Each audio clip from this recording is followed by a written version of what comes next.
On the news, resident doctors begin strike action across the country. Federal government denies returning stranded Nigerians in place of Nigerian citizens. And government budgets 396 billion naira for COVID-19 vaccine in 2022.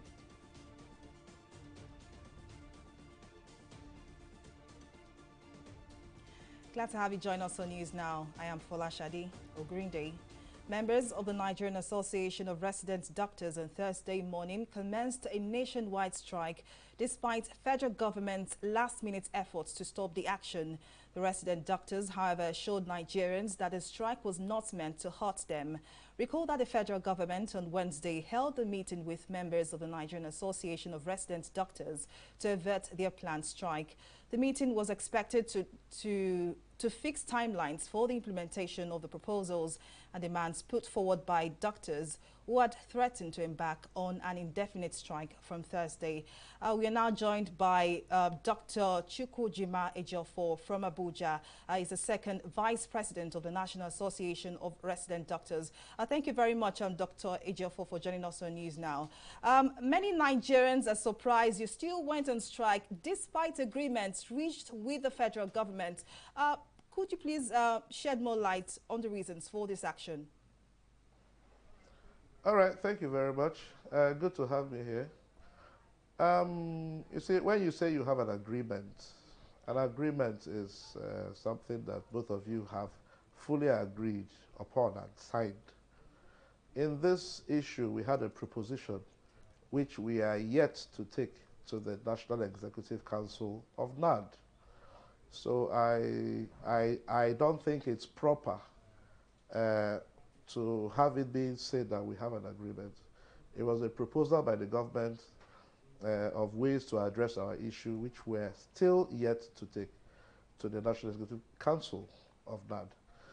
And that is yet to be done.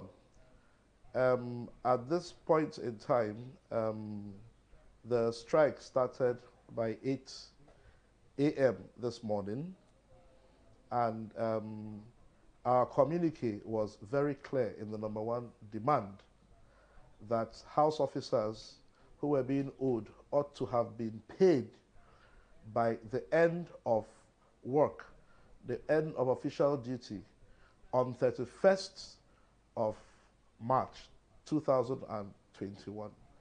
And that was not done.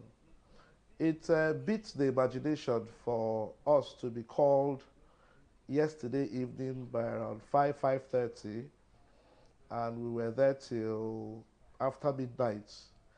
And a lot of things were proposed, and as part of the clause involved was for us to take it to the neck of NAD, which we're yet to do. So I'm quite surprised that somebody would say that we should call off a strike for a process that is not yet through. So please, that is a misnomer, if I'm allowed to use that word. Now, Dr. Ejiofor, most people would think that this is a critical time in the nation's health due to the pandemic. Now, is there no other way to resolve these issues in a way that Nigerians would not pay the price? Well, we're all Nigerians. We're all patients in this country. You're a patient too. Everybody is a patient. We use the same local hospitals. My family uses the same local hospitals. My parents too, my relations. So it's funny when people think that we are not part of the entity called the Nigerian people. We're here. I've had COVID twice.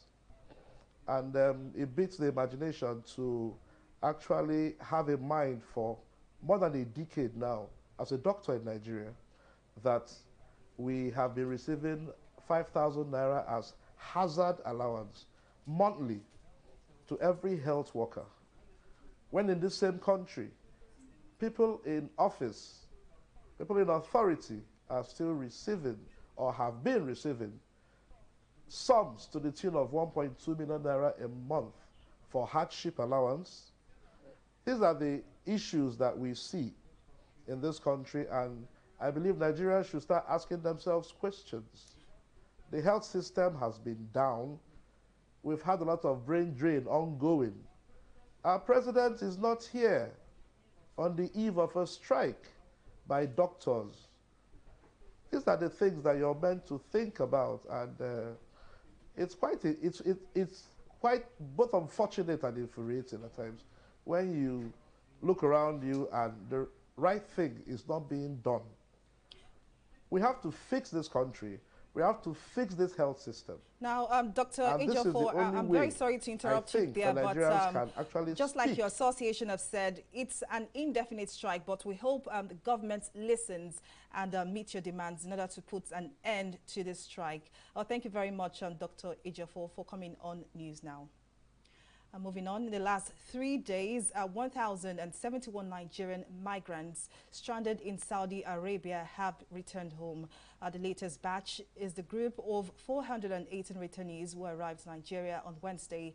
They were received at the Nnamdi Azikiwe International Airport in Abuja by officials of the Foreign Affairs Ministry and other intergovernmental agencies. Oyin Adekunle has more in this report. More than grateful to be back home, Nigerians, mostly women fully covered in flowing robes and masks, disembarking from a shuttle bus at the Nnamdi Azikiwe International Airport in Abuja. Some of them had gone to Saudi Arabia for work, but got more than they bargained for and ended up in deportation camps. Most of the returnees claim many Nigerians suffering in Saudi Arabia are yet to be reached. According to them, most of the deportees been rescued by the Nigerian government as citizens of Niger Republic. I served the punishment of what I did not do. I worked, and I did not pay my salary. I ran out of the house. He called the police. He arrested me. I went back to the embassy. He has nothing to say to it. All these people, they are coming. All these people, all these Hausas. They are not Nigerians. They are Niger. I can see you. They are Niger. Nigerians are there. They are suffering. I was there for 2 months plus in the deportation camp. We, the original Nigeria, we are suffered there. And also our embassy that is representing Nigeria there, they don't come to see us. Maybe we are suffering. Some people, in fact, many people run crazy there. They are dying there. They should try to know the number of population as a Nigerian citizen. Not that other people will try to come in through Nigeria border like Chad, like Niger, because their names are written in Arabic. They will just think they're Nigerian citizen. Why do I? And again, they'll be taking new people. You see people of 5 months, they left them there, they'll be taking 1 month. Why should that be? Responding to the allegations, the Director General of the National Agency for the Prohibition of Trafficking in Persons denied that Nigerian nationals are being neglected. You say they don't look Nigerian, and they don't speak English.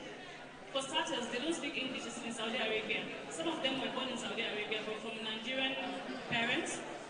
But from the profiling, the numbers of people that we find that are non-Nigerians is negligible.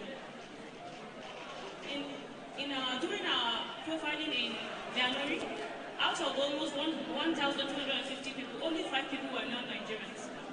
So a lot of them are citizens, and the ones that are non-Nigerians are from the ECOWAS countries. And we make the right kind of arrangement to ensure that they get home as well. Authorities say they are committed to the full settlement of the returnees, and the repatriation is proof that the Nigerian government is attentive to the cries of its citizens home and abroad. A lot of people went for Umrah, they overstayed, and so a lot of them were domestic workers, and their visa expired. A lot of them were stranded because of COVID-19, and by the time there was lockdown, so we had to evacuate them. The focus is not just on Saudi Arabia. We also just 2 weeks ago received the IOM facilitated returnees from Libya. And then we also received returnees from other places, from Germany, and we are expecting from South Africa. And so government is doing everything to ensure that every Nigerian who are in crisis outside the shores of Nigeria and that deserve to be lifted are airlifted. The returnees will remain at the Federal Capital Territory Hajj camp for the next few days, where they are to be quarantined in line with the country's COVID-19 protocols. Each of them is entitled to a token of 20,000 naira, while free meals and toiletries will be supplied throughout their quarantine period. Onya Adekunle, TV360, Nigeria. As part of efforts to ensure smooth and effective airline operations among local and international airports in Nigeria, the Federal Executive Council has approved the sum of 10.5 billion naira for the provision of airports management solutions. Also at the council meeting yesterday, the Minister for Information and Culture, Lai Mohammed, said FEC approved 639.1 million naira for the design, manufacturing, supply, testing and commissioning of a molecular tamping machine. The Minister of Finance, Zainab Ahmed, also briefed newsmen at the end of the council meeting. Dixon's report has the details. Briefing newsmen at the end of the Federal Executive Council meeting, presided over by Vice President Yemi Osinbajo, on behalf of President Muhammadu Buhari, the Minister of Aviation, Hadi Sirika, said the council approved the contract of 10.5 billion naira for the provision of airport management solutions for the international airports in Abuja, as well as in Lagos, Kano, Port Harcourt and Enugu. Part of the major objectives of the project, the minister explained, is to ensure a flexible sharing of resources for check-in and boarding in airports. For the international airports of Abuja and that of Lagos and the Kano, Port Harcourt and also Enugu, it is awarded in favor of Mrs. Arlington Securities Nigeria Limited in the sum of 10,594,057,618 naira and 20 kobo. This will be inclusive of VAT of 7.5% and to be completed in 12 months. Minister for Information and Culture, Lai Mohammed, said FEC approved 639.1 million naira for the design, manufacturing, supply, testing and commissioning of a molecular tamping machine. For the award of contract for the design, manufacture, supply, testing and commissioning of one modular tamping machine. At the sum of 639,150,932 naira for the use of the Nigerian Railway Corporation. A tamping machine is a machine which is used to measure the balancing of rail lines and is actually meant to strengthen the safety. Briefing newsmen, Finance Minister Zainab Ahmed said the federal government is set to recover about 5.2 trillion naira debt owed by some individuals and firms, as it has approved the second phase of the project Lighthouse. Ahmed explained that the contract sum for the project awarded is 316.5 million naira after the first phase was awarded in May 2019. Many companies and individuals who owe government agencies have refused to honor their obligations, yet are still being engaged and transacted with and even being paid on government payment platforms like GIFMIS and the Treasury Single Account. The ministry in 2019 issued a directive to all ministries, departments and agencies to aggregate and send to the ministry a list of all debtors and the outstanding amounts that are owed to government agencies. The minister explained that so far, the ministry has been able to aggregate 5.2 million naira worth of debt that are being owed government by third parties. She added that the projects had enabled the ministry to identify revenues that government would collect using the common platform. Folashade Ogrinde, TV360 News. Now, stakeholders have agreed that asset declaration is key to ensure accountability and transparency from public office holders. They also call on government to ensure that assets declarations by public officers are made public for all Nigerians to restore confidence in the masses about their leaders. TV360's Abisola Adebayo has the details in this report. It is believed that a huge chunk of stolen money by public officials are spent on assets to preserve the loot. This makes the issue of asset declaration by politicians and public workers a big issue. Many public officers have refused to declare their assets as demanded by the law. This is the topic of discussion at this meeting organized by the Socio-Economic Rights and Accountability Project, SERAP. Director General of the Bureau of Public Services Reforms, the Buhari-led administration has put several measures in place to ensure accountability on the part of the public officials. The current administration has also tried to take appropriate actions to coordinate anti-corruption activities, improve integrity, transparency, and accountability through the strengthening of Nigeria's asset recovery legislation, including the non-conviction-based confiscation powers and the introduction of unexplained wealth. Other measures introduced by government to check assets declaration and corruption include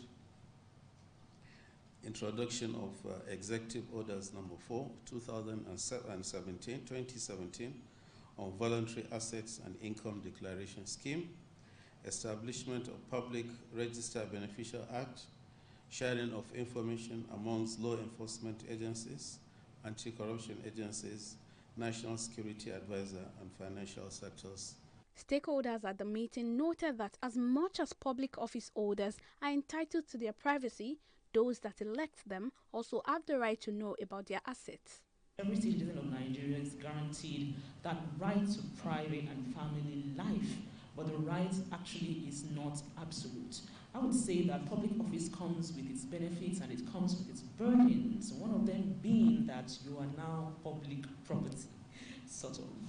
So you have to be ready for public scrutiny. SERAP thereafter urged the federal government to enforce laws aiding transparency and accountability in every sector. The constitutional provisions that made provisions for asset declarations should be obeyed by letting citizens have access to public declaration, asset declaration forms of public officers. What we just need is a political will to give effect to the law as it is, so that Nigerians can have access to the forms. The Code of Conduct Bureau had earlier claimed it never honored citizens' request for access to public officers' assets information because the National Assembly is yet to give the guidelines for such public disclosure. Abisola Adebayo, TV360, Lagos. To keep Nigeria as a one, united and peaceful nation, the media has a huge responsibility to play, especially online media platforms. The managing director of the NTA TV Enterprises, Maxwell Loco, said this in Abuja while being awarded as the Administrator of the Year by the National Assembly New Media Forum. TV360's Simisola Adigun has the details. The emergence of online platforms has placed huge responsibility on the journalism profession. The new media, which is largely unregulated and uncensored, has become the fastest source of news for millions of Nigerians. This has led to misinformation, disinformation, fake news, sensationalism, and at times, deliberate falsehood. These issues, according to Maxwell Loco, must be addressed to keep the country from disintegrating. He said negative and biased information has the capacity to trigger emotions that may lead to mob action and subsequently crisis, thus advising online media platforms to be socially responsible in the reportage of news events across the country. Practitioners of online journalism wield a lot of powers, and that is where the dilemma lies. We are also aware that it is still largely unregulated. And the dilemma there is that here you are with so much enormous powers that has the capacity to influence, and yet you are operating in an unstructured, unregulated environment. So it comes with a lot of temptations for unwholesome and unethical practices. Loco said online journalism is the future of the media profession, and it is important to control the temptation to misuse or abuse the powers the online media possesses. To encourage you that you do the right thing, because any act of unprofessionalism can come with collateral damages. The chairman said, in a jiffy, whatever you post out there can go viral, can go global. Now, if you do not verify the accuracy and an innocent person or persons have to suffer because of these inaccuracies, it will be difficult to do any damage control. Chairman of the National Assembly New Media, Yemi Itodo, said while it is true that online media has the potential to instigate people into mass action, the body is working on self-regulation that will see media practitioners in the country operate responsibly under guided rules as the traditional media. At a time when the entire world is already overwhelmed with the daily reports of activities of bandits and insurgents in Nigeria, in addition to the recent rating of the Transparency International, which pegged Nigeria as the second most corrupt country in West Africa and 149th out of 180 countries sampled in the whole world, we, the online journalists, have decided to change the narrative by showcasing our leaders and organizations who are not corrupt and doing well in their respective endeavors. Let the world know that good news can also come out of Nigeria. Loco said mainstream media is not in competition with the new media, but serving a complementary role. Simisola Digun, TV360, Lagos. We'll take a break here, but still to come, SEC warns against fraudulent high return schemes. All this and more after the break.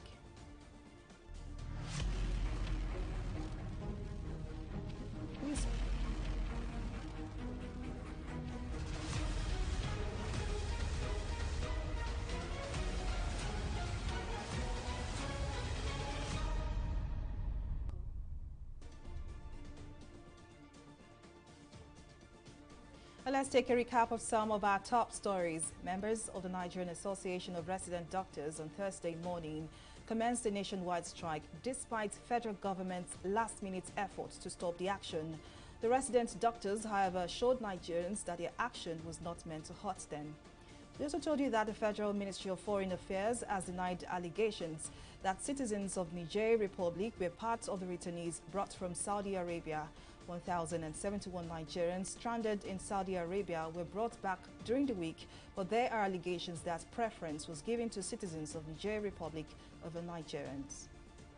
And in case you missed any of our news bulletins or for more updates, do log on to our website on www.tv360nigeria.com. You can also follow us on our social media platforms on Twitter, Instagram, YouTube and Google Plus at TV360 Nigeria. On Facebook, we are at TV360 Online.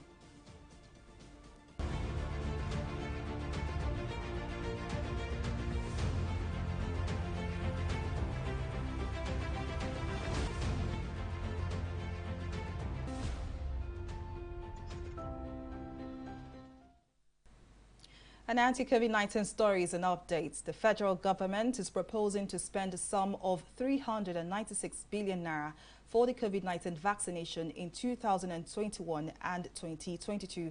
The Minister of Budget and National Planning, Zainab Ahmed, disclosed this on Wednesday after the weekly Federal Executive Council meeting, which was presided over by Vice President Yemi Osinbajo. Ahmed explained that the figure may significantly reduce as the federal government receives more donations of the vaccines from the private sector. She adds that the Ministry of Health is working on details of the gap that the federal government will be required to fill in the vaccination exercise. We'll take a break here and return with more stories in business. Do stay with us.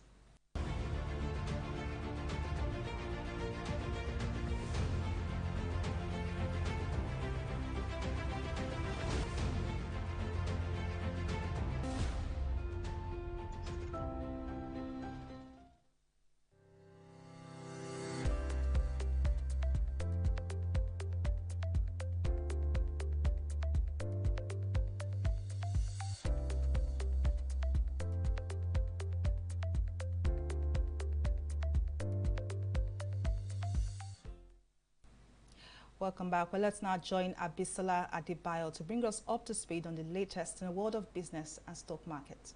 Thank you very much, Folashade. Welcome to Business News. The Securities and Exchange Commission has warned potential capital market investors against putting their funds in fraudulent investment schemes that promise unreasonably high returns that cannot be justified. This caution was given by the head investor education of the Commission, Tunde Kamali, at a webinar titled The ABC of Savings and Investments in Abuja. Kamali, while outlining some of the tactics used by fraudsters in deceiving unsuspecting members of the investing public, says fraudsters usually attract their investors through offer of commissions, pressure tactics, and fictitious track records. He thereafter encouraged investors to always ask, check, and confirm with the commission before investing in those companies. We'll take a break here and return with stock market review.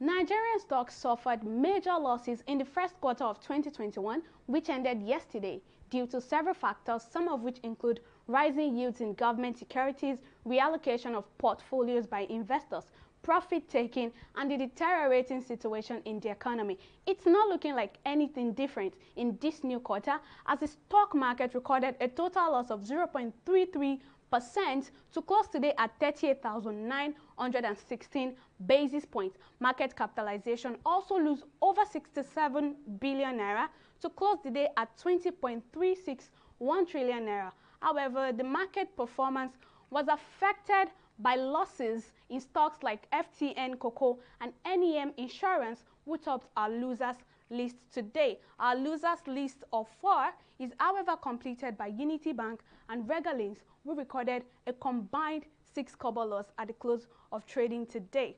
Meanwhile, our top gainers today, we have UACN and Royalex topping our gainers list. Our gainers list of 4 is however concluded by JPOL and Cotix. Moving on now to our market summary, we can see right here that 239 million shares valued at 2 billion naira exchanged and in 4,450 deals today. On the global scene, however, the FTSE, the Dow Jones, and the Nikkei Japan stocks, they are all in the positive territory today. The London stocks clawed back some of yesterday's losses. That's the FTSE, as it eyed economic data ahead of the Easter weekend. We can also say it is riding high on the optimism seen in the U.S. market after President Joe Biden unveiled a $2 trillion infrastructure investment plan. The Dow Jones also is in the positive territory mostly today as the market gets President Biden's boost. It recorded a 0.49% increase. The Japan stocks Nikkei, it's also rising, as you can see right here. That's because investors snapped up shares of semiconductor-related companies on the first day of the new fiscal year on hopes for robust corporate earnings, and it recorded a 0.72% increase, as you can see right here. That's all on Stock Market Review. It's back to Fola Shade for the rest of the news. Thank you very much, Abisola, for bringing us up to speed on the latest in the world of business and stock market review. Moving on now to entertainment stories, where Africa's arts, fashion and culture is becoming a huge market globally, reshaping the economy of many African countries. However, getting these creative works to other parts of the world has become a huge challenge. The coronavirus pandemic, to a large extent, has disrupted economic activities globally and reshapes the way business is being conducted. But a new platform has come to the rescue. TV360's Moji Matomi tells us more in this report. In 2016, Nigeria film industry accounted for $7.2 billion. In 2020, South Africa music industry hits $178 million in revenue. Africa culture and fashion sector is estimated to employ millions of people and generates billions in dollars. The creative arts sector is becoming the new gold mine and oil for many African countries, while the African Export-Import Bank announced a $500 million credit facility to support Africa's cultural and creative products. The challenge, however, is how to make this product available to the world in a stress-free manner that will guarantee the security of the creative work. This is the problem Ananse has decided to solve in Africa.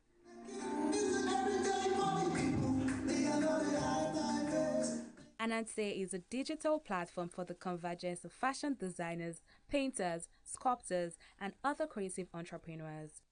Think of a situation where, collectors can buy works from Nigerian artists from anywhere they are in the world. It's a secure platform in the sense that you can be sure that you have customer satisfaction, in the sense that, works can easily be delivered to any part of the world, and they're safe and they're not damaged, mitigating risk. Of course, it's very useful because the content is also curated. Some designers were on ground in Lagos to showcase their works and why they think the platform is good for Africa. I'm excited to join the Ananse platform because other people get to discover our products, our clothes. A lot of people in Nigeria are quite familiar with our brand, but we want other people to also discover us, learn about us, shop from us, and so we're pretty excited because the Ananse platform is going to do that. It's going to give more people access to us. Oliver said the time is now for Africa to maximize the potentials in the creative and tourism industry to improve the economy. You can imagine this sort of, economy boost that you will get from artists, just when it is properly managed, properly harnessed, and the potential is properly drawn from, recreating our country. We have a reputation, for instance, for advanced free fraud. We have a reputation for the ills of Boko Haram. The best way you can clear that up is through culture. Culture is such a powerful tool. When I think about New York, when I think about Spain, when I think about UK, I think about the art and cultural scene. And that's what leaders all over the world do. It's a soft power. Ananse is an e-commerce platform, which is a very digital online platform, which you can access on any platform, your website, on your phone, your mobile. So especially in the midst of the pandemic, shopping has become more digital than physical, really. So Ananse bringing African brands, African artists to your doorstep is what is needed now more than ever. Ananse said its focus on the post-COVID world is to create accessibility through sustainability to build local supply chains and production hubs throughout key African regions. Mojisola Matomi, TV360 Lagos. And it's a wrap on our news bulletin. Thank you for watching. I am Folashade Ogrinde.